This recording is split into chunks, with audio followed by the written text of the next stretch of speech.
আসসালামু আলাইকুম। পোর্টফোলিও বিশ্লেষণের আজকের পর্বে আপনাদের সবাইকে স্বাগতম। আপনাদের সাথে কথা দিয়েছিলাম রমজানের আগে যে কিছু সময় বরাদ্দ রাখবো এবং পোর্টফোলিও অ্যানালাইসিসগুলো করে দিব যথাযথ গোপনীয়তা মেনটেন করে। তো আলহামদুলিল্লাহ সেই জিনিসটা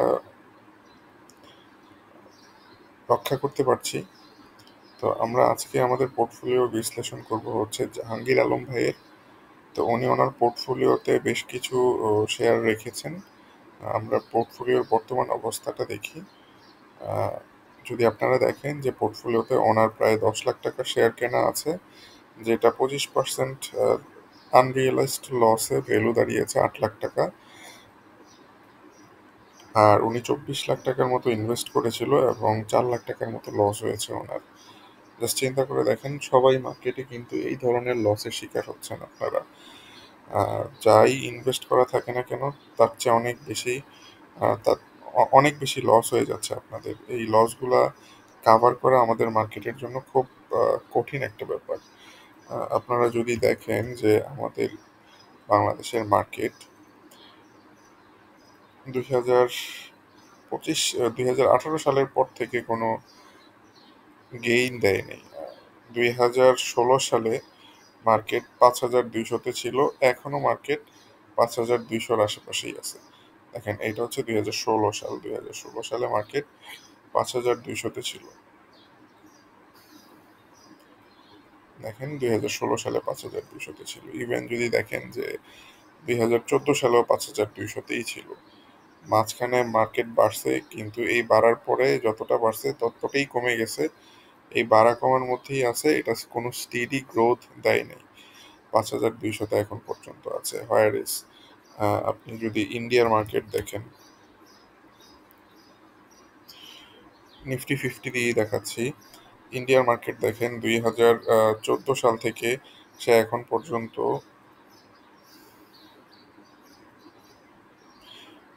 380% গ্রোথ দিয়েছে। মানে 2014 সালে কেউ যদি 100 টাকা বিনিয়োগ করে থাকে, তাহলে তার এখন 465 টাকা হয়ে গেছে।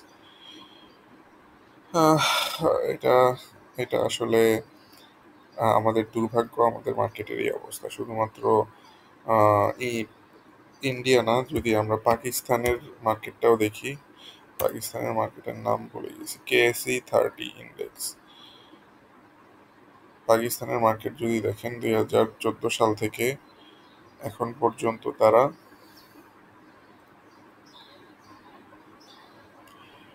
120% গ্রোথ দিয়েছে। মরলেস ভালো গ্রোথ দিয়েছে। তারপরে যদি আপনার বাইরের মার্কেট দেখেন, S&P 500 মানে নিউ ইয়র্ক স্টক এক্সচেঞ্জ যদি দেখেন, পিছনের ডাটাগুলো নাই, বাট আলটিমেটলি আপনি দেখতে পাবেন যে 2018 সাল থেকে এখন পর্যন্ত 151% গ্রোথ দিয়েছে। সো আমাদের মার্কেটের যেই অবস্থা, ওই অবস্থায় যে আহ, আপনারা টিকে আছেন এখন পর্যন্ত, এটাই অনেক বেশি। সবারই, আমি যতগুলো পোর্টফোলিও পেয়েছি বলেই দিয়েছিলাম যে 30% বেশি পোর্টফোলিও লসে থাকলে সেইটার অ্যানালাইসিস করব। বলেই দিয়েছিলাম। তা আমি দেখেছিও মোটামুটি অনেক লস সবার পোর্টফোলিওতে। কারোটা ভিডিও করছি, কারোটা হচ্ছে মেইলের মাধ্যমে জাস্ট জানিয়ে দেওয়ার চেষ্টা করছি। অনেকগুলো পোর্টফোলিও এসেছে এবং এগুলো আস্তে আস্তে বিশ্লেষণ করাটা খুব টাফ হয়ে গিয়েছিল, বাট তারপরে আলটিমেটলি করার চেষ্টা করছি। তো ভিডিওটা বড় হবে আজকের, কারণ আজকের ভিডিওতে প্রায় 15টা শেয়ার আছে এবং উনি আমাকে একই সাথে 2টা পোর্টফোলিও পাঠাইছে। তো আমি একটারই অ্যানালাইসিস করব এখন। আহ, আমাদের ফার্স্টে আমরা দেখার চেষ্টা করি আসলে সবগুলো শেয়ারই উনি বেশ ভালো অ্যামাউন্টের কিনেছে। SK trim, S still, Tunghai এগুলো একটু কম অ্যামাউন্টের কিনেছে। আবার এশিয়া ইন্স্যুরেন্স, অন্য মনস্কুল, একটা মিউচুয়াল ফান্ডও কিনেছে। তো আমি বলবো যে আপনার ফার্স্ট অফ অল এতগুলা শেয়ার কিনবেন না কখনো। শেয়ারগুলো লিমিটেড রাখার চেষ্টা করবেন। থাম্ব রুল অনুযায়ী 4টা শেয়ার রাখার চেষ্টা করবেন, ম্যাক্সিমাম 5টা। আর যদি পোর্টফোলিও বড় হয় তাহলে 6টা, বাট এর বেশি শেয়ার রাখার কোনো দরকার নেই। কারো পোর্টফোলিও 2 কোটি টাকার ওপরে হবে না। অনেকের পোর্টফোলিও হয়তো 1 কোটি বা 2 কোটির কাছাকাছি দেখলাম পোর্টফোলিওগুলো আছে, কিন্তু এর বেশি বড় পোর্টফোলিও হলে দরকার হয় আরেকটা নতুন পোর্টফোলিও করে নেন। কিন্তু একটা পোর্টফোলিওতে এতগুলো শেয়ার যদি রাখেন, আপনার একটা মেন্টাল স্ট্রেসের মধ্যে চলে যান যখন দেখেন এত এত এত রেট আইটেম, মানে সবকিছুই হচ্ছে লাল হয়ে রয়েছে, তার মানে হচ্ছে সবকিছুতেই লস। তো first of all thumb rule যেটা, সেটা হচ্ছে অবশ্যই আপনি এরকম একটা পোর্টফোলিও মেনটেন করবেন যে পোর্টফোলিওটাতে আপনার 4টা শেয়ারের বেশি থাকবে না, ম্যাক্সিমাম 5টা শেয়ার থাকতে পারে। এবং আহ, এরকম কিছু ক্যাশ ফ্রি রাখবেন যেই ক্যাশটার উপর বেস করে আপনি যেই পোর্টফোলিওতে যেই শেয়ারগুলো আছে সেই শেয়ারগুলো যদি কোনোটা কমে যায় কিন্তু পটেনশিয়াল ভালো থাকে, সেই শেয়ারগুলো যেন আপনি অ্যাভারেজ করতে পারেন। But average is not a good technique. অ্যাভারেজটা শুধুমাত্র তখনই করবেন যখন আপনি 4টা বা 5টা শেয়ারের মধ্যে 2টা শেয়ার নিয়েছেন হচ্ছে লং টার্ম ইনভেস্টমেন্টের জন্য। আপনি যদি লং টার্ম ইনভেস্টমেন্টের জন্য নিয়ে থাকেন তাহলে শুধুমাত্র অ্যাভারেজ করতে পারেন, কিন্তু যদি ট্রেডিংয়ের জন্য 1 মাস 2 মাস 3 মাসের জন্য কোনো শেয়ার নিয়ে থাকেন, শর্ট টার্মের জন্য কোনো শেয়ার নিয়ে থাকেন, তাহলে সেটাতে অ্যাভারেজ করবেন না। তো এখন আপনাদের সাথে আমরা শেয়ারগুলো দেখার চেষ্টা করব। আমরা নেট ওনার নেওয়া আছে হচ্ছে 32 টাকাতে।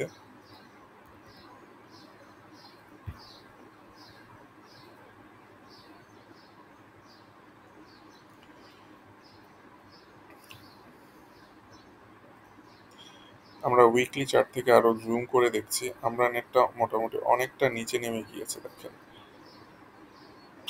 অনেকটা নিচে নেমে গিয়েছে আমরা নেট। উইকলি চার্ট থেকেও যদি দেখি, একটা বড় সড়ো ডাউন ট্রেন্ডের মধ্যেই আছে। এই ডাউন ট্রেন্ডটা কি আলটিমেটলি যদি তার বের হইতে হয় তাহলে তার কি করতে হবে? এই ডাউন ট্রেন্ড থেকে যদি বের হতে হয় তাহলে এই যে একটা আপ ট্রেন্ড লাইন ছিল, যেই আপ ট্রেন্ড লাইনটা সে ব্রেকআউট করে নিচের দিকে গিয়েছে, এই নিচের দিকে যাওয়ার লাইনটাকে তার হচ্ছে যে কোনোভাবে হচ্ছে ক্রস করতে হবে। ক্রস করে যদি উপরে উঠতে পারে দেন সে হচ্ছে আপ ট্রেন্ড কনফার্ম করবে। কিন্তু এটার কতটা যৌক্তিকতা আছে? 32 টাকায় কিনেছে, এখন 23 টাকা চলতেছে, অনেক টাকা লস হয়ে রয়েছে অলরেডি। এখন আপনি কি করবেন সামনের দিনগুলোতে? আহ, এই ধরনের শেয়ারটা এতটা নিচে নামার শেয়ারের দর, মানে এই শেয়ারটা কোনোভাবেই উচিত হয়নি। শেয়ারের একেবারে ফান্ডামেন্টাল যেই জিনিসটা আছে সেই জিনিসটাই হচ্ছে মনে হয় ব্রেক অবস্থায় আছে, এই কারণে এতটা নিচে নেমে গেছে। তো আমরা এখানে যদি একটা আহ, করি যে হরাইজন্টাল সাপোর্ট আঁকার চেষ্টা করি বা দেখার চেষ্টা করি, তাহলে আমরা দেখতে পাবো যে 29 টাকা 80 পয়সায় একটা হরাইজন্টাল সাপোর্ট রয়েছে, দেখেন মুভিং এভারেজটাও এসে সাপোর্টের মধ্যে পড়েছে। তো 29 টাকা 80 পয়সায় যে সাপোর্টটা আছে, এই সাপোর্টটা থেকে আপনারা কি করবেন সামনে? সরি, এখন এটা রেজিস্ট্যান্স হিসেবে কাজ করছে। তো আপনি যদি দেখেন যে শেয়ারটা আবার এটা বাউন্স ব্যাক করবে, যেভাবেই হোক আমরা বুঝতে পারছি যে একটা সাপোর্ট যেহেতু ভেঙে গেছে, ওই সাপোর্ট পর্যন্ত এখন রেজিস্ট্যান্স, এটা রেজিস্ট্যান্স হিসেবে কাজ করবে এবং ওই রেজিস্ট্যান্সটাতে এটা আবার এসে টাচ করার সম্ভাবনা প্রবল। তো বর্তমানে যেই সিচুয়েশনে আছে, 23 টাকা সিচুয়েশনে, যেহেতু আমি পোর্টফোলিও অ্যানালাইসিস করছি, তার কারণে বলবো এখন উনি এই শেয়ারটাতে কিছু টাকা ইনভেস্ট করতে পারে বা কিছু অ্যাভারেজ করতে পারে। যেহেতু আইটি খাতের একটা শেয়ার, মার্কেটটা যদি একটু ঠিকঠাক হয় তাহলে দেখা যাবে যে শেয়ারটা খুব তাড়াতাড়ি 29 টাকা 80 পয়সা পর্যন্ত রিকভার করবে। But it's two risky to do averaging in this share, because আমার কাছে মনে হচ্ছে যে যেহেতু অনেক বড় একটা মার্কেট স্ট্রাকচার ব্রেক করেছে, শেয়ারটা 29 টাকা লেভেল থেকে নিচে পড়ে গিয়েছে, এইটা আবার 29 টাকায় যায় কিনা দেখতে হবে। তবে যেহেতু ওনার হচ্ছে একটা পোর্টফোলিওতে প্রায় দেখেন 25-26% লস হয়ে গিয়েছে, তো আমি মনে করি যে এখন যদি এটা ইনভেস্ট করে তাহলে এইখানে যদি কিছু 32 টাকা থেকে কমিয়ে 30 বা 29 টাকা পর্যন্ত আনতে পারে তাহলে ওনার লসটা অনেকটা কমে যাবে যখন এইটার রিকভারি স্টেজে যাবে। এখন ধরলাম রিকভারি স্টেজে যাবে, শেয়ারটা রিকভারি স্টেজে যাওয়ার পরে যদি হচ্ছে যে উনি এটা ধরে বসে থাকে তাহলে দেখা যাবে যে আরেকটু উপরে ওঠার সাথে সাথে এটা আবার নিচে চলে যাওয়ার চেষ্টা করবে, কারণ উপরে একটা আহ, যেই আপ ট্রেন্ড লাইন ছিল সেই আপ ট্রেন্ড লাইনটা এখন হচ্ছে এটাকে রেজিস্ট্যান্স হিসেবে দেখাবে এবং এখান থেকে আবার নিচে পড়ে যাওয়ার সম্ভাবনা থাকবে। সো সবচেয়ে ভালো হয় আহ, একটু অ্যাভারেজ করে 29 টাকা পর্যন্ত ধরে রেখে ছেড়ে দেওয়ার। আহ, হয়তো অল্প লসের পরিমাণটা কমবে কিন্তু একেবারে লস যে রিকভার করবে সেই ব্যবস্থাটা সম্ভব হওয়ার কথা না। আহ, আমরানেট নিয়ে এই ছিল বিস্তারিত আলোচনা। আবার দেখেন এটা জেড ক্যাটাগরির শেয়ার, জেড ক্যাটাগরির শেয়ারগুলো কিন্তু আরো মানে 23 টাকায় আছে, এটাই অনেক বেশি। সো যদি না মার্কেটের ফান্ডামেন্টাল বা এই শেয়ারের ফান্ডামেন্টাল ভালো হয় তাহলে আহ, মানে যদি না ভালো হয় তাহলে এটার আপ ট্রেন্ডে যাওয়ার সম্ভাবনা কম। সো যাই করতেছেন এটাতে, এটা খুবই রিস্কি একটা ইনভেস্টমেন্ট হতে যাচ্ছে।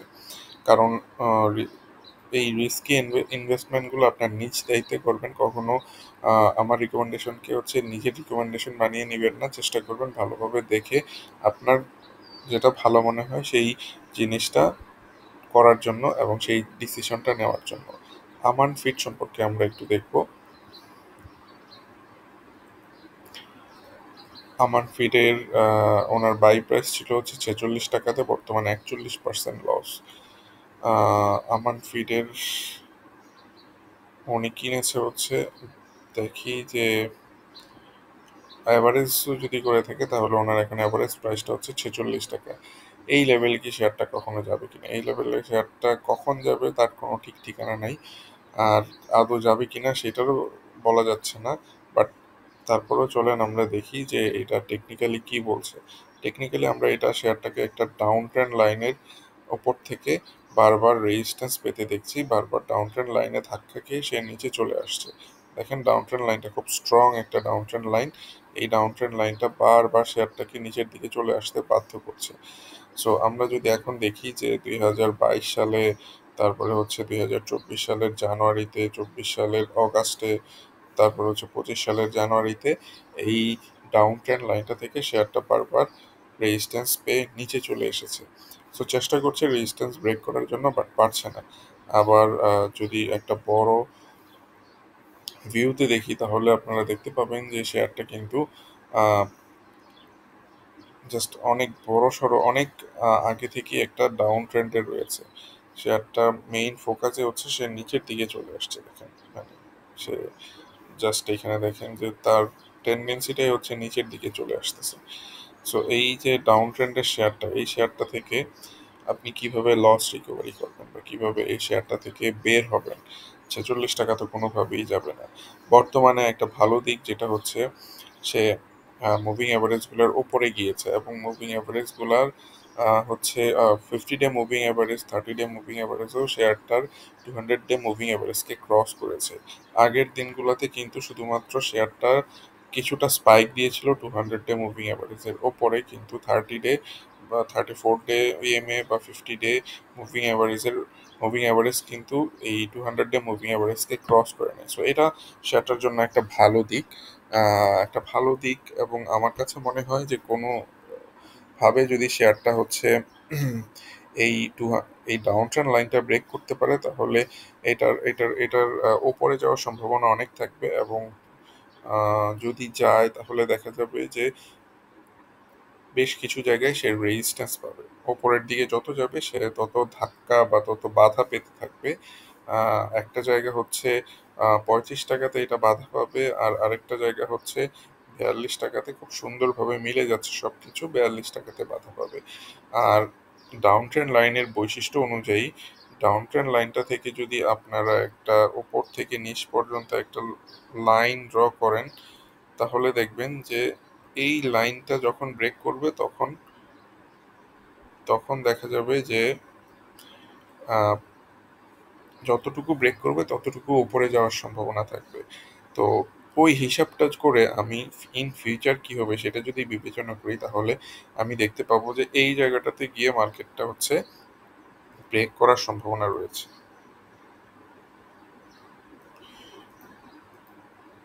এই জায়গাতে মার্কেটটা ব্রেক করার সম্ভাবনা রয়েছে। এই জায়গাটা কোনটা দেখেন, 2025 সালের অগাস্টের দিকে গিয়ে হয়তো আমান ফিডটা একটা ব্রেকআউট দিতে পারে সামনের দিকে, বা হচ্ছে একটু আগেও দিতে পারে, জুলাইয়ের দিকে গিয়ে দিতে পারে। তো এই যে ব্রেকআউটটা দিবে, এই ব্রেকআউটটা হচ্ছে আজ থেকে, এখন থেকে আরো 4 মাস পরে বা 5 মাস পরে সে ব্রেকআউটটা দিবে। এর আগে তার ব্রেকআউটটা দেওয়া সম্ভব না, এবং যখন ব্রেকআউটটা দিবে তখন হচ্ছে 35 টাকায় যাবে এবং একটা সময় হচ্ছে 42 টাকায় যাবে। তো ওনার শেয়ারটা বাই করা হচ্ছে 46 টাকা, অ্যাভারেজ করা 46 টাকা। বাট আমি এটা দেখতে পাচ্ছি যে যদিও সে যায় তাহলে 42 টাকায় যাবে। 46 টাকায় যাওয়ার সম্ভাবনাটা এটার জন্য খুব টাফ, খুবই টাফ 46 টাকায় যাওয়ার এই পসিবিলিটিটা। তো এখন উনি কি করতে পারে, যেহেতু ডিভিডেন্ড দিচ্ছে, ডিভিডেন্ড টেক করতে পারে, আহ, এবং আরও কিছু ইনভেস্ট করতে পারে উনি জুলাইয়ের দিকে এসে। জুলাইয়ের দিকে এসে ইনভেস্ট করতে পারে, কারণ এখন কোনো কিছু টাকা ঢেলে এখানে টাকা আটকায় রাখার কোনো মানে হয় না। দেখা যাবে যে বেশ কিছুদিন এটা হচ্ছে কনসোলিডেট করতে থাকবে, এবং যখন জুলাইয়ের দিকে আসবে তখন উনি যদি এটাতে ইনভেস্ট করে, বা যদি উনি দেখে তারপরে ইনভেস্ট করে যে ব্রেকআউটটা করেছে, এই লাইনটা ব্রেক করেছে, এই লাইনটা ব্রেক করবে হচ্ছে কত টাকায়, জুলাইয়ের দিকে হিসাব করলে 28 টাকায়, কিন্তু এখনের হিসাব করলে লাইনটা ব্রেক করবে হচ্ছে 30 টাকায়। আস্তে আস্তে যখন টাইম যেতে থাকবে, ডাউনট্রেন লাইনটাও নিচে আসতে থাকবে, এবং তখন ব্রেক করার ইয়েটা থাকবে হচ্ছে 28 টাকায়। 28 টাকায় ব্রেক করলে তখন উনি কিনতে পারে। দুইটা ভাবে উনি কিনতে পারে, এবং কিনে যদি অ্যাভারেজ করে প্রাইস নামিয়ে আনা যায়, অ্যাভারেজ কস্টটা, তাহলে দেখা যাবে যে যখন এটা ব্রেকআউট করবে, ব্রেকআউট করার পরে এটা 35 টাকায় চলে যাবে, তখনও যদি ধরে রাখে 35 টাকায় গিয়ে আবার নিচে আসবে, আবার হয়তো 27-28 টাকা চলে আসতে পারে, বা হচ্ছে 30-32 টাকা চলে আসতে পারে। যখন এই জিনিসটা করে আবার উপরে যাওয়ার চেষ্টা করবে, তখন উনি যদি আবার কিনে, তাহলে দেখা যাবে যে এখান থেকে মিনিমাম হচ্ছে 10%, 15%-এর মতো প্রফিট করতে পারে। বাট এই 10-15% প্রফিট করতে দেখেন কত সময় লাগতেছে। প্রায় হচ্ছে মানে উনি কত আগে থেকে ধরে রাখছে, আর এই জিনিসটা হওয়ার সম্ভাবনা হচ্ছে আজ থেকে 5-6 মাস পরের। সো শেয়ার মার্কেটে প্রফিট করাটা খুব টাফ, এবং প্রফিট বের করাটাও খুব টাফ, এবং টিকে থাকাটাও খুব টাফ। আপনাকে অবশ্যই জানতে হবে শেয়ার মার্কেটের কিভাবে বিজনেস করে আপনি মোটামুটি ভালো একটা প্রফিট আনতে পারেন। এই ব্যাপারে আপনার দক্ষতা থাকতে হবে। আপনার ক্যাপাবিলিটি যদি না থাকে, তাহলে আমি বলবো যে আহ, জেন আপনাকে জানতে হবে শেয়ার মার্কেট নিয়ে। জেনে তারপরে হচ্ছে আবার নতুনভাবে চিন্তা ভাবনা করতে হবে কিভাবে কি করবেন শেয়ার মার্কেটে। বলেছিলাম আজকের ভিডিওটা অনেক বড় হবে, আস্তে ধীরে করছি এই কারণেই, এবং ডিটেইল একটা অ্যানালাইসিস দেওয়ার চেষ্টা করছি। আহ, ভালো না লাগলে আপনারা এটা স্কিপ করতে পারেন, কারণ এত ডিটেইল ভিডিও হয়তো অনেকের সময় নাও থাকতে পারে। তো যাই হোক, এখন বেইলিজিং জেড ক্যাটাগরি শেয়ারটা উনি 60 টাকা 60 পয়সায় হয়তো নিয়েছে, আর এখন প্রায় 17%-এর মতো লসে আছে। একটা পোর্টফোলিওতে কখনোই জেড ক্যাটাগরি শেয়ার আপনি একটার বেশি রাখবেন না। খেয়াল রাখবেন জেড ক্যাটাগরির শেয়ার যেন একটার বেশি না থাকে। আহ,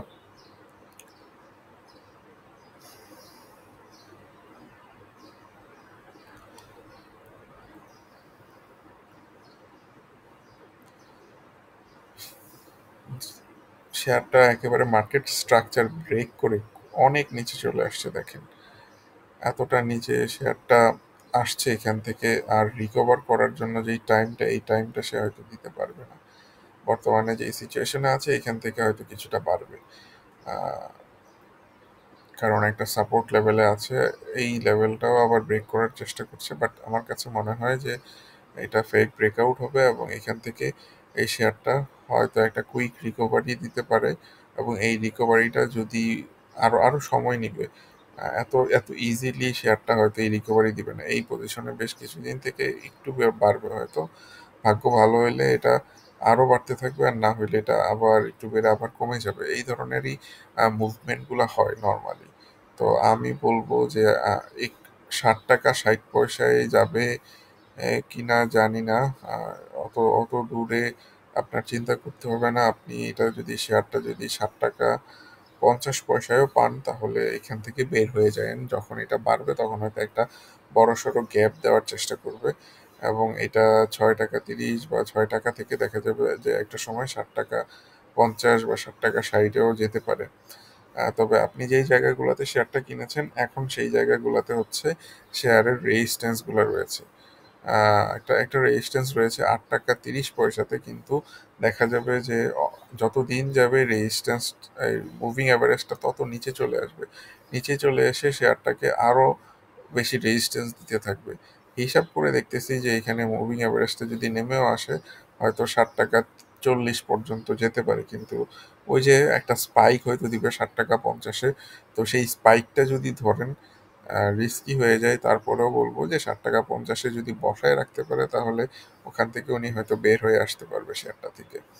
তো জেড ক্যাটাগরি শেয়ার যেহেতু আর যেহেতু অনেকটা নিচে নেমে গেছে মার্কেট স্ট্রাকচার ব্রেক করেছে আমার কাছে মনে হচ্ছে যে শেয়ারটা থেকে বের হয়ে আপনি নতুন শেয়ারে ইনভেস্ট করতে পারেন। আপনার যেই শেয়ারগুলো দেখলাম আমার কাছে শুধুমাত্র আহ, আমান মানে আমান ফিডটাকেই মনে হয়েছে যে এটা হয়তো একটা রিকভারি দিতে পারে ৫-৬ মাস পরে। কিন্তু আমরা নেট বা বে লিজিং এগুলাতে একটু ঝামেলাদায়ক মনে হয়েছে। দেখার চেষ্টা করি যে অন্য কোনো শেয়ারে আপনি ইনভেস্টমেন্ট বাড়াতে পারেন কিনা। আহ, মুজাফফর হোসেন স্পিনিং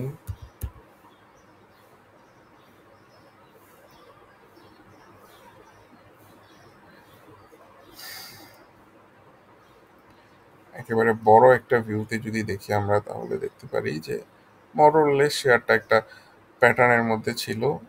২০১৫ সাল থেকে কমে ২০২০ সালে সর্বনিম্ন ছিল শেয়ারটার দাম ৳৬০। এরপরে শেয়ারটা বেড়েছে বাড়তে বাড়তে ৩৩-৩৬ টাকা হয়ে গেছে, অনেক বড় একটা গ্যাপ দিয়েছে।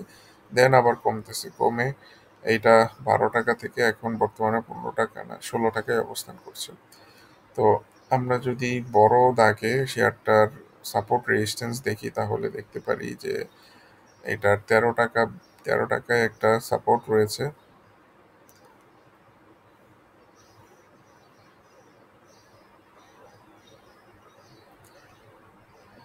৳১৩.২০ বা ৩০ পয়সায় একটা সাপোর্ট রয়েছে। ডেইলি চার্ট থেকে যদি দেখি তাহলে ডেইলি চার্ট থেকে দেখতে পাচ্ছি যে শেয়ারটা চেষ্টা করছে একটা ডাউন ট্রেন্ড লাইন আছে সেই ডাউন ট্রেন্ড লাইনটা ব্রেক করার।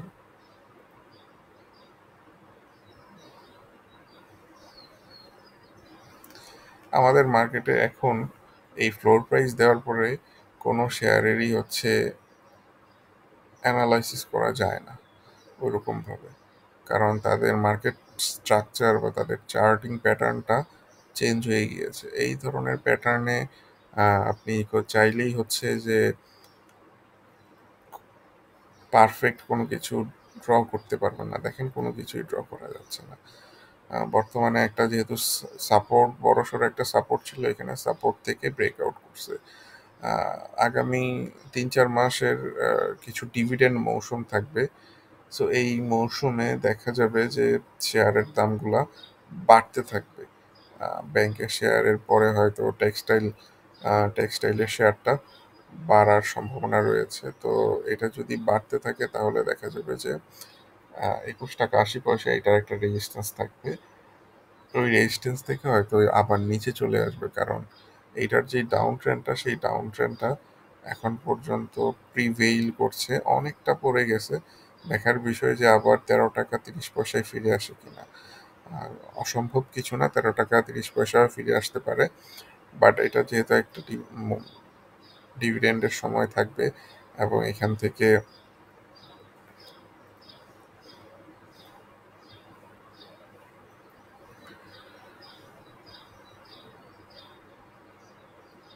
এখানে যে ডাউন ট্রেন্ড লাইনটা আছে এই ডাউন ট্রেন্ড লাইনটাও এটাকে একটা সময় হচ্ছে বাধা দিবে এটাকে একটা সময়ে। বর্তমানে যেই সিচুয়েশন আছে সেই সিচুয়েশনে যদি কেউ শেয়ারটা বাই করে বা অ্যাভারেজ করে, তাহলে আমার কাছে মনে হয় যে এখান থেকে খুব তাড়াতাড়ি এখন তো 16 টাকা 40 পয়সায় রয়েছে, খুব তাড়াতাড়ি হয়তো 19 টাকা লেভেলে এটা যেতে পারে। বাট এরপরে আবার এটা থেকে রেজিস্ট্যান্স পেয়ে, ডাউন ট্রেন্ড লাইনটা থেকে রেজিস্ট্যান্স পেয়ে আবার নিচে চলে আসবে। হ্যাঁ, ওনার বাই প্রাইস হচ্ছে 15 টাকাতে। তো 15 টাকা বর্তমানে আমার কাছে মনে হয় যে উনি এটাতে ভালো পজিশনেই আছে, এটাতে প্রফিটে আছে। সো এই প্রফিটে যদি থাকে তাহলে তো কথাই নেই। যদি এটাকে 19 টাকা দেখেন, যাওয়ার সম্ভাবনা রয়েছে 19 টাকার আশেপাশে গেলে এটা আপনি বের হয়ে যাবেন এখান থেকে।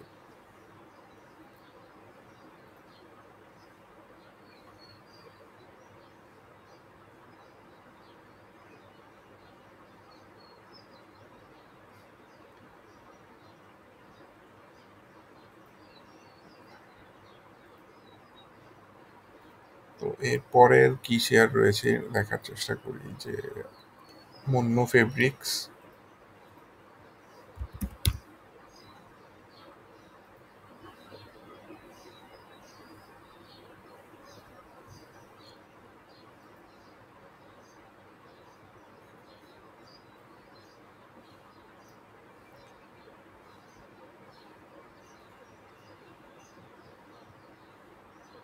2022 সালের পরে আসলে তেমন কোনো দেখেন প্যাটার্নই আইডেন্টিফাই করা যায় না, কারণ আমাদের মার্কেটে যেহেতু ফ্লোর প্রাইস ছিল, মার্কেট থেকে সকল চার্ট প্যাটার্নই মোটামুটি উধাও হয়ে গেছে,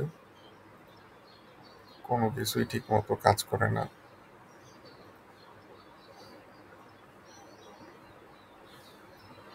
খুবই ক্রিটিক্যাল এখন মার্কেটটাকে ভালোভাবে আইডেন্টিফাই করা, কারণ বুঝাই যায় না যে কিভাবে কি করা লাগবে মার্কেটে। তো একটা ট্রায়াঙ্গেল প্যাটার্ন মোরলেস, একটা এখানে একটা ব্রেকআউট ছিল, ট্রায়াঙ্গেল প্যাটার্ন থেকে বের হয়ে আবার ট্রায়াঙ্গেল প্যাটার্নে ঢুকছে। তার মানে আমার বলা যায় যে একটা ট্রায়াঙ্গেল প্যাটার্ন তৈরি করেছে ফেব্রিক্সটা। বাট যদিও 200 ডে মুভিং অ্যাভারেজের নিচে এটা ট্রেড হচ্ছে, এখন যদি এটাকে আপনি ওপরে ব্রেকআউট করতে দেখেন, ব্রেকআউটটা যদি হচ্ছে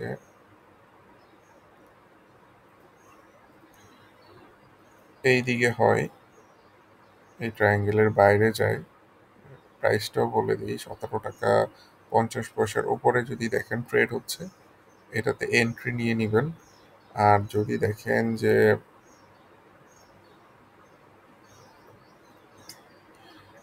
দেখেন যে আপনার 15 টাকার নিচে, 15 টাকা কত ধরবো, 15 টাকা 50 পয়সা বা 15 টাকা 60 পয়সার নিচে চলে গেছে, এটা জাস্ট এটা থেকে বের হয়ে যাওয়া লাগবে। যদি এটা ওপরের দিকে ব্রেকআউট করে, দ্যাট মিনস হচ্ছে 17 টাকা 60-এর উপরে যদি ব্রেকআউট করে, তাহলে এইটা শেষ পর্যন্ত যেতে পারে কত, এটা একটা ভালো পসিবিলিটি থাকবে, এটা ধরে রাখা যাবে। এবং ইনিশিয়াল টার্গেট হয়তো হবে এটার হচ্ছে 25 টাকা।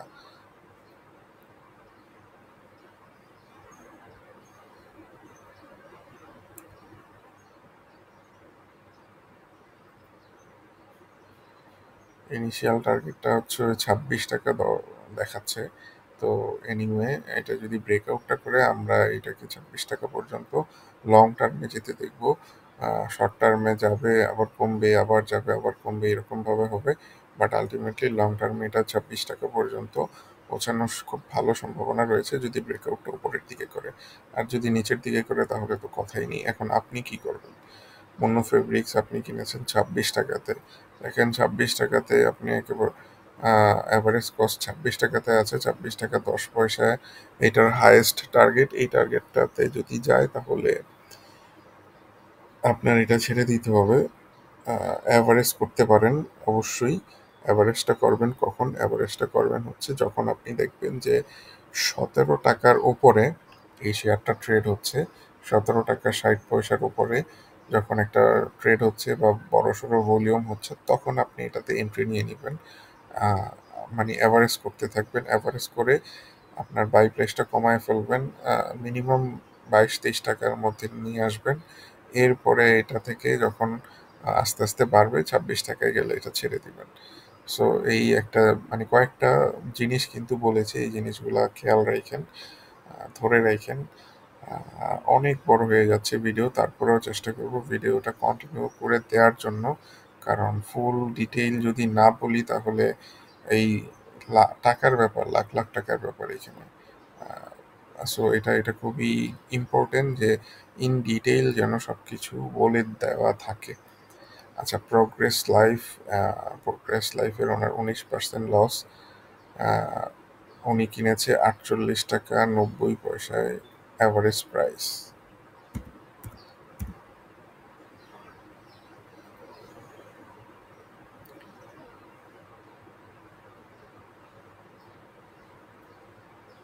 পোর্টফোলিওটা অনেক আগে দিয়েছিল দেখেন। 39 টাকা মার্কেট রেটে ওনার 19% লস। 48 টাকা ছিল ওনার বাই প্রাইস। তো মোটামুটি বাই প্রাইসের অনেক ওপরে চলে গেছে দেখেন। আমারও এটা করা ছিল অনেক, কত পার্সেন্ট, প্রায় 30%-এর উপরে প্রফিট চলে গেছে। তো বর্তমানে যেই সিচুয়েশনে আছে, এই সিচুয়েশনটা থেকে এখন আপনি প্রফিট টেক করতে থাকেন। প্রফিট টেকটাও আপনার কাছে গুরুত্বপূর্ণ দেখেন। খুব ভালোভাবে আপনাকে প্রফিট টেক করতে হবে। এই যে আহ, যেই লেভেলটা দেখতেছি, এই লেভেলে একটা রেজিস্ট্যান্স রয়েছে, লিখে দিতে পারি যে এখান থেকে একটা রেজিস্ট্যান্স পাবে, পেয়ে নিচে চলে আসবে। সো খুব ভালো একটা সময়ে ভিডিও করছি। ভিডিওটা যে আজকে পাবলিশ হইলে যদি আপনি দেখেন তাহলে আপনার জন্য ভালোই হবে। এই লেভেলে এটা যদি ছেড়ে দেন, 50% আপনি এই লেভেলে ছেড়ে দিবেন। এই 62 টাকা লেভেলে, 62 টাকার উপরে যাই মার্কেট পান ছেড়ে দিবেন। এরপরে হচ্ছে একদিন ওয়েট করবেন, করে যদি দেখেন যে কমে যায়, কমে অবশ্যই যাবে, তার সম্ভাবনাই বেশি।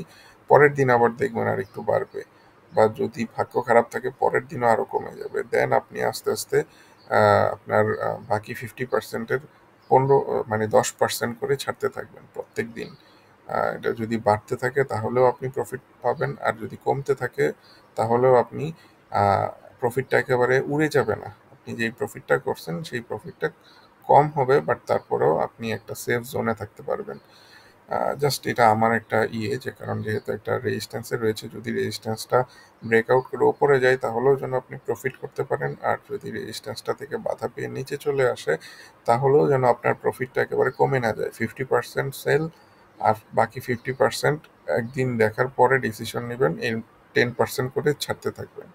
যদি বাড়তে থাকে 10% করে ছাড়তে থাকবেন, যদি কমতে থাকে তাহলেও 10% করে ছাড়তে থাকবেন। যদি একই জায়গায় থাকে তাহলে বলবো যে যেদিন বাড়বে সেই দিন ছাড়বেন, বা সকালবেলায় যদি বসায় রাখেন তাহলে অনেক সময় বাড়তি প্রাইসে বিক্রি করা যায়। সবাই কেনাকাটার জন্য অস্থির হয়ে যায় সকালবেলায়, তখন বেশ ভালো কিনতে, মানে ভালো প্রাইসে সেল করতে পারবেন। সো দেখ, এটা থেকে মোটামুটি একটা ভালো ইয়াতে চলে আসবেন আশা করি। অনেক প্রফিটেও থাকবেন এই পোর্টফোলিওতে, এই শেয়ারটা থেকে। আহ, তারপর হচ্ছে এসকে ট্রিমস।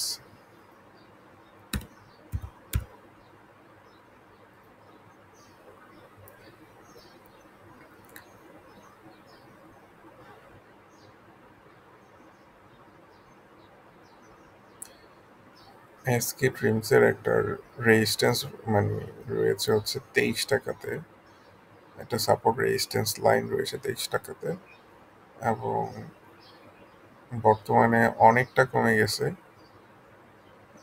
এটা খুব সম্ভবত তার বটম লাইন খুঁজে পেয়েছে, 13 টাকা 50 পয়সা লেভেলে তার বটম লাইন খুঁজে পেয়েছে। জেড ক্যাটাগরির শেয়ার যদিও, দেখেন জেড ক্যাটাগরির শেয়ার ওনার বাই প্রাইস হচ্ছে 14 টাকাতে। আমি এটাতে বলবো যে SK dreams by average cost 21 টাকা, সরি 21 টাকা, মার্কেটে চলতেছে 14 টাকা,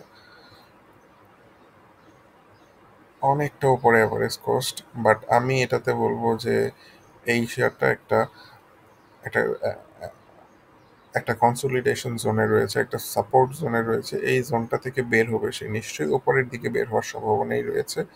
যদি জেড ক্যাটাগরি থেকে কোনোভাবে বের হতে পারে, যদি ডিভিডেন্ড দিতে পারে, তাহলে দেখব যে এটা বের হয়ে গেছে। চলেন একটু দেখি যে আসলে এটার ফাইন্যান্সিয়াল অবস্থাটা কিরকম। স্টক নামে আসলাম, এসকে ড্রিমের ফাইন্যান্সিয়ালটা একটু দেখার চেষ্টা করি।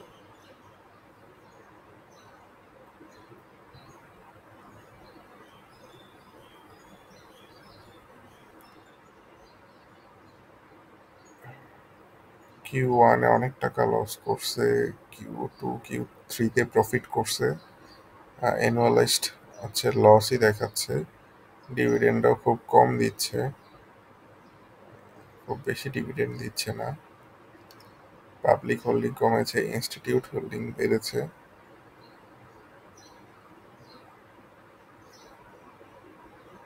আচ্ছা, চলেন আমরা একটু এআই এর মাধ্যমে অ্যানালাইসিস করি। আমাদের ডিএসসি ওয়েবসাইটে গেলাম, এখান থেকে এসকে ড্রিমস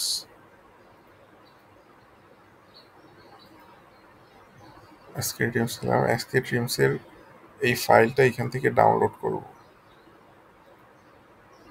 ডাউনলোড করে নিছি, এখন আমি এটাকে ওই চ্যাট জিপিটিতে যাব। চ্যাট জিপিটিতে চলে আসলাম, এখন ওর ফাইন্যান্সিয়ালটা আমি চ্যাট জিপিটিকে দিলাম, বলি যে আমার কত তার টাকাতে কেনা ছিল এসকে ড্রিমটা। আমার এসকে ড্রিমটা কেনা ছিল হচ্ছে 21 টাকা 50 পয়সায়।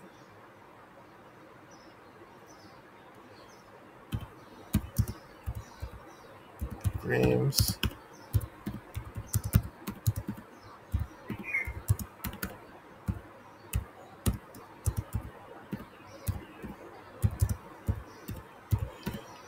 এসকে ড্রিম শেয়ারটা আমার 21 টাকা 50 পয়সায় কেনা। বর্তমান প্রাইস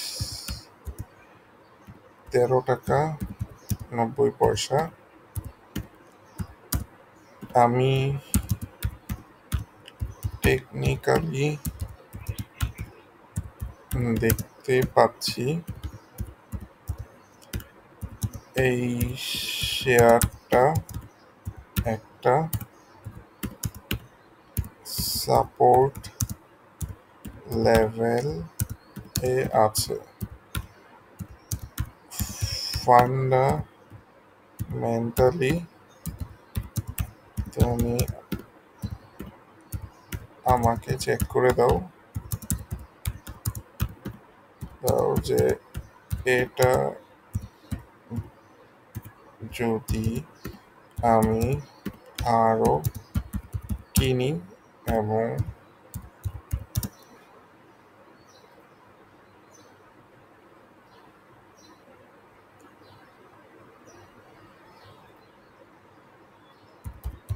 লং টার্মের জন্যে ধরে রাখি, তাহলে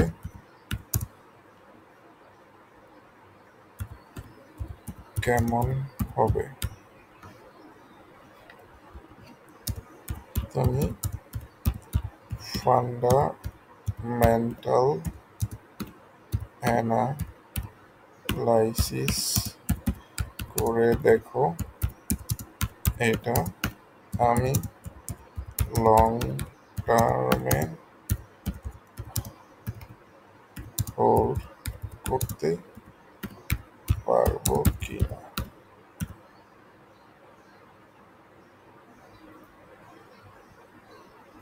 এখানে একটা জিনিস ওরে দিয়ে দিব, ধরো তুমি একজন expert fundamental analyst of 20 years of experience.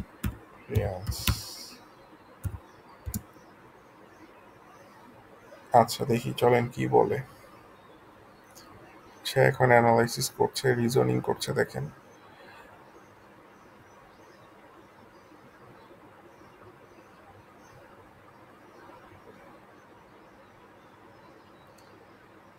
13 second সময় নিছে, সে কি কি রিজনিং করছে সবকিছু বলে দিচ্ছে আমাকে।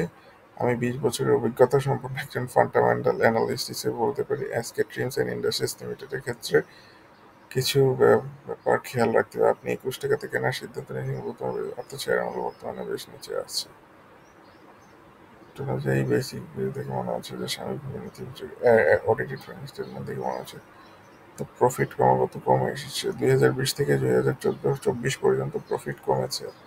কোম্পানি হচ্ছে যে লং টার্ম, তার মানে এখানে বোঝা যাচ্ছে যে 2020 থেকে 2024 পর্যন্ত প্রফিট কমেছে। লং টার্মে হোল্ডিং এর ক্ষেত্রে চিন্তার বিষয়, বারবার প্রফিট কমে যাচ্ছে, প্রফিট কিন্তু বাড়তেছে না।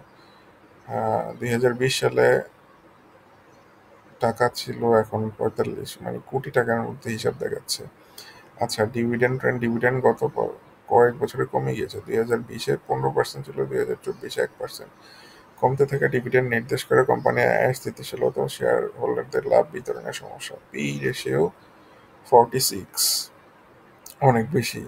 পি রেশিও বর্তমান মূল্যে তুলনায় অনেক কমে গেছে। আচ্ছা, দেখেছি যে এটি 13 টাকার কাছে একটি সাপোর্ট লেভেল অবস্থান করেছে, তবে লং টার্মের জন্য যথেষ্ট নয়। সারসংক্ষেপ বলে দিল যে বর্তমানে ফান্ডামেন্টাল ডাটা দেখাচ্ছে যে এসকে ট্রিমের ব্যবসায়িক পারফরমেন্স গত কয়েক বছরে নেগেটিভ বা কমে যাচ্ছে। যদিও টেকনিক্যালি শেয়ারটি সাপোর্টে আছে, কিন্তু ফান্ডামেন্টাল দিক থেকে টার্ন অ্যারাউন্ড না ঘটে তবে লং টার্মে হোল্ডের জন্য অতিরিক্ত কিনে রাখা ঝুঁকিপূর্ণ।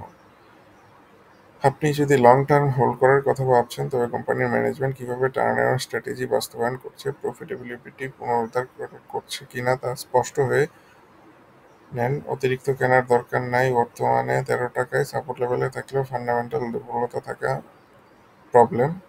এই বিবেচনায় লং টার্মে হোল্ড করতে চান, তাহলে কোম্পানির পরবর্তী quarterly reports, management and turn around strategy এর উন্নতি লক্ষ্য করে সিদ্ধান্ত নেন। তার মানে হচ্ছে যে বছর বছর শেয়ারের প্রফিট পার্সেন্টেজ কমতেছে। সো এই কারণে দেখা যাচ্ছে যে এই শেয়ারটা লং টার্মে হোল্ড করা খুব বেশি যুক্তিযুক্ত হবে না। সো আপনি যেই পজিশনে আছে ওই পজিশন থেকে কিভাবে বের হয়ে আসতে পারবেন। আপনি এখন যদি এইটাতে ইনভেস্ট করেন টাকা, তাহলে ইনভেস্ট করলে, অ্যাভারেজ করলে আপনাকে অবশ্যই খেয়াল রাখতে হবে, যদি কোনোভাবে এই শেয়ারটা 12 টাকা 80 পয়সা বা 12 টাকা 70 পয়সার নিচে চলে যায়, 12 টাকা 70 পয়সার নিচে চলে যায়, শেয়ারটা থেকে জাস্ট চোখ বন্ধ করে বের হয়ে যাওয়া লাগবে। এইটাতে আর রিস্ক নেওয়া যাবে না। যেই রিস্কটা নিতেছেন সেই রিস্কটা ক্যালকুলেটেড রিস্ক নিচ্ছেন। এখন যদি অ্যাভারেজ করতে থাকেন শেয়ারটাতে, তাহলে দেখা যাবে যে একটা সময় শেয়ারটা হচ্ছে এই মুভিং অ্যাভারেজ 200 ডে মুভিং অ্যাভারেজটাকে স্পর্শ করবে। ধরলাম যে হয়তো 16 টাকায় স্পর্শ করছে, ওইখানে আসলেই আপনি বিক্রি করে দিবেন সব। এরপরে যদি শেয়ারটা আবার নিচে আসে, যদি দেখেন যে আবার এই সাপোর্ট লেভেলে চলে আসছে, 13 টাকা 50 পয়সা লেভেলে চলে আসছে এবং এটা হোল্ড করতেছে, তাহলে শেয়ারটা আবার কিনবেন। কিনে আবার ওয়েট করবেন, এটা তখন ব্রেকআউট করে হয়তো যেই লেভেলটাতে গতবার এসেছিল, মুভিং অ্যাভারেজটা এসেছিল, সেই লেভেলে চলে যাবে। মানে যেই মুভিং অ্যাভারেজটাতে যখন এসে আবার নিচে আসছে, তখন ওই ওইটাই হচ্ছে তার রেজিস্ট্যান্স হবে। সো এইভাবে আপনি এই শেয়ারটা থেকে ইনভেস্ট করতে পারেন, কারণ যেহেতু একটা শেয়ার সাপোর্ট লেভেলে আছে, রেঞ্জ ট্রেডিং এর মাধ্যমে আপনি আপনার এইখান থেকে প্রফিটটা পুনরুদ্ধার করতে পারবেন বা একটা প্রফিট লেভেলে পৌঁছাতে পারবেন। তবে অবশ্যই মাথায় রাখবেন, 12 টাকা 70 পয়সা এটার লাস্ট লাইন। এই লাইনের নিচে গেলে এটার আর কোনো ভবিষ্যৎ নেই। ফান্ডামেন্টালি আমাকে বলতেছে যে কোনোভাবেই যাতে এটা না কিনি, কারণ বছর বছর প্রফিট কমতেছে, বছর বছর ডিভিডেন্ড কমতেছে। যদি কোম্পানির মালিকদের সাথে থাকে, সখ্যতা থাকে কারোর, যদি কেউ বলতে পারেন যে কোম্পানি কি ঘুরে যাওয়ার মতো কোনো কিছু করছে কিনা, তাহলে বলবো যে ঠিক আছে। কিন্তু ফাইন্যান্সিয়াল রিপোর্ট দেখে মনে হচ্ছে যে তেমন কোনো কিছু সম্ভব না। যদি বা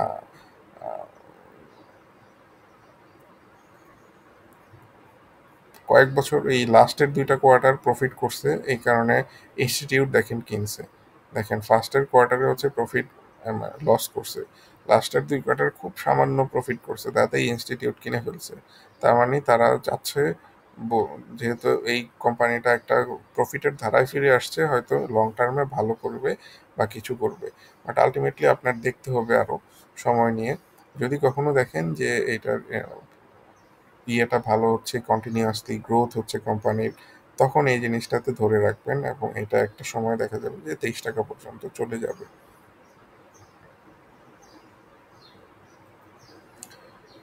আচ্ছা, এসকে ট্রিম আপনার মাত্র 1.7%, অনেক অল্প শেয়ার কেনা। এটাতে আপনি চাইলে ইনভেস্ট করে দেখতে পারেন, তবে রিস্ক থাকবে, রিস্ক নিয়ে চিন্তা ভাবনা করবেন। আর এই এস এস স্টিল, তুংহাই,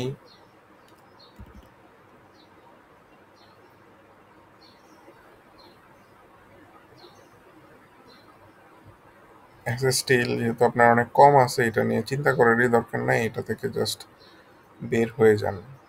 তুংহাইটা দেখি।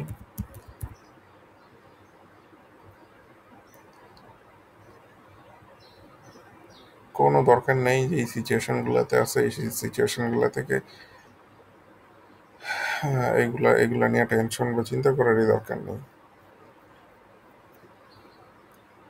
যা আছে যেখানে আছে ওইখান থেকে বের হয়ে যান। 50% প্রফিট রিকভার করা সম্ভব না, 2 বছর লাগবে।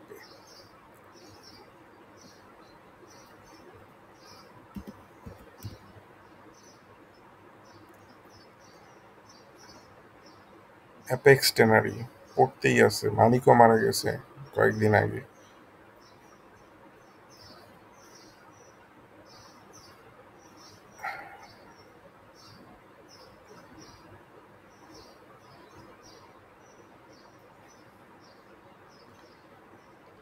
অ্যাপেক্স টেনারি যেহেতু ডাউন ট্রেন্ডের শেয়ার, এখানে ইনভেস্ট না করাই ভালো হবে।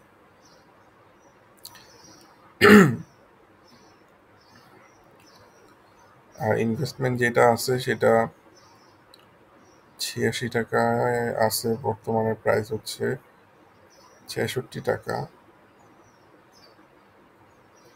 এটা কেনা আছে মনে হয়। তো এই ধরনের স্পাইকগুলো যখন হয় তখন ছেড়ে দিন কখনো। এটা একটা সময় বাড়বে, 74 টাকায় হয়তো পাবেন এটাকে, তখন এটা ছেড়ে দিন।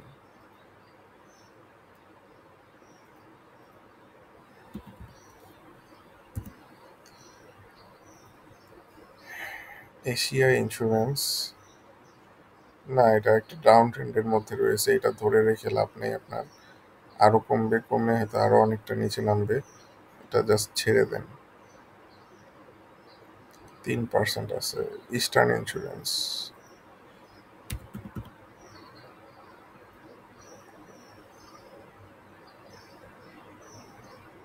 ইন্স্যুরেন্স গুলো এখনো ডাউন ট্রেন্ডেই আছে। এইগুলা 2021 সালে যে বাড়ছিল ওইখান থেকে এখন পর্যন্ত বের হইতে পারে নাই। এই ডাউন ট্রেন্ডগুলো ব্রেকআউট করার সম্ভাবনা খুব কম। অনেক দিন আটকায় আছেন, আর আটকায় থাকেন না, এটা ছেড়ে দেন, অন্য কোথাও ইনভেস্ট করেন। যেই শেয়ারগুলো আগে আলোচনা করলাম ওই শেয়ারগুলোতে ইনভেস্টমেন্ট করতে পারেন। এই ক্যাটাগরি শেয়ার তারপরেও আমার কাছে মনে হচ্ছে যে এটা ডাউন ট্রেন্ডটা ব্রেকআউট করা এটার জন্য টাফ হবে। ই জেনারেশন,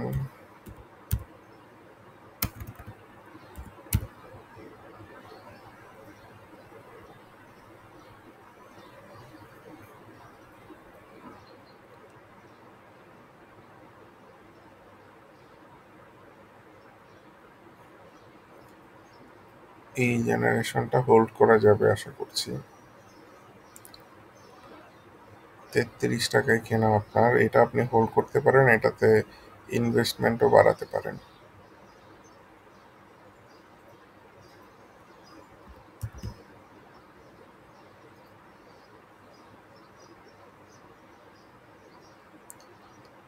ইপিএস নেগেটিভ আসছে দেখেন,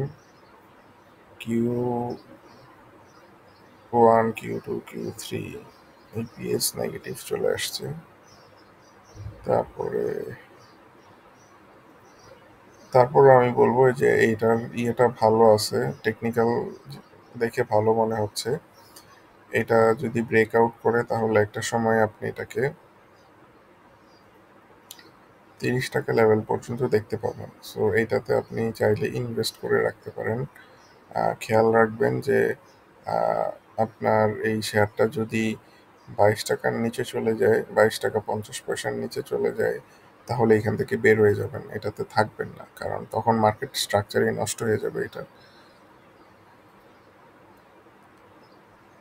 মনোসপল 2% মাত্র আপনার পোর্টফোলিওর।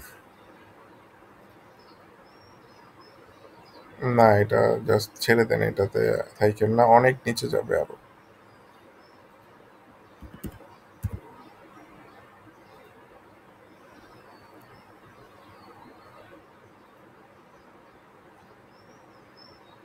ফান্ডের ক্ষেত্রে বাংলাদেশ কই?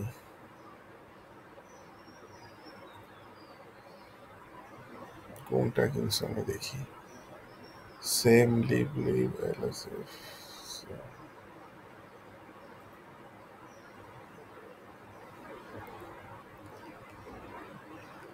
এই ফান্ডটাতেও টাকা ইনভেস্ট করতে পারেন। এই ফান্ডটা একটা সময় আপনাকে বেশ ভালো রিটার্ন দিবে। অনায়াসে ৳৮.২০ চলে আসবে। সো এটাতে আপনার সবচেয়ে কম আছে ইনভেস্ট করতে পারেন। এসকে ট্রিমে সবচেয়ে কম আছে ইনভেস্ট করতে পারেন। আমান ফিট, তারপরে মোজাফফর হোসেন স্পিনিং, এগুলা নিয়েও কিছু কথাবার্তা বলছিলাম। তারপর হচ্ছে দেখতে পারেন প্রগ্রেস লাইফ তো বিক্রি করেও দেখতে পারেন। এসকে ট্রিমস নিয়েও কথা বললাম। তো মোটামুটি এই ছিল আপনার জন্য অ্যানালাইসিস। পরের অ্যানালাইসিসগুলো অনেক সময় হয়ে গেছে দেখে আর অত ইন ডিটেলস করলাম না, বাট মেইন যেই জায়গাটুকু সেই জায়গাটুকু বলে দেওয়ার চেষ্টা করেছি। আপনি অনেক দিন ধরে অ্যানালাইসিসের জন্য নক করছি, মানে বলছিলেন, কমেন্ট সেকশনেও বলছিলেন, এই কারণে চেষ্টা করলাম অনেক সময় নিয়ে আপনার অ্যানালাইসিসটা করার জন্য। আহ, আপনারা যারা এতক্ষণ দেখলেন তাদের জন্য বলবো যে এটা কোনো বাই সেল রিকমেন্ডেশন না। আহ, আপনারা আপনাদের নিজস্ব চিন্তা ভাবনা অনুযায়ী ডিসিশন নেবেন। ধন্যবাদ।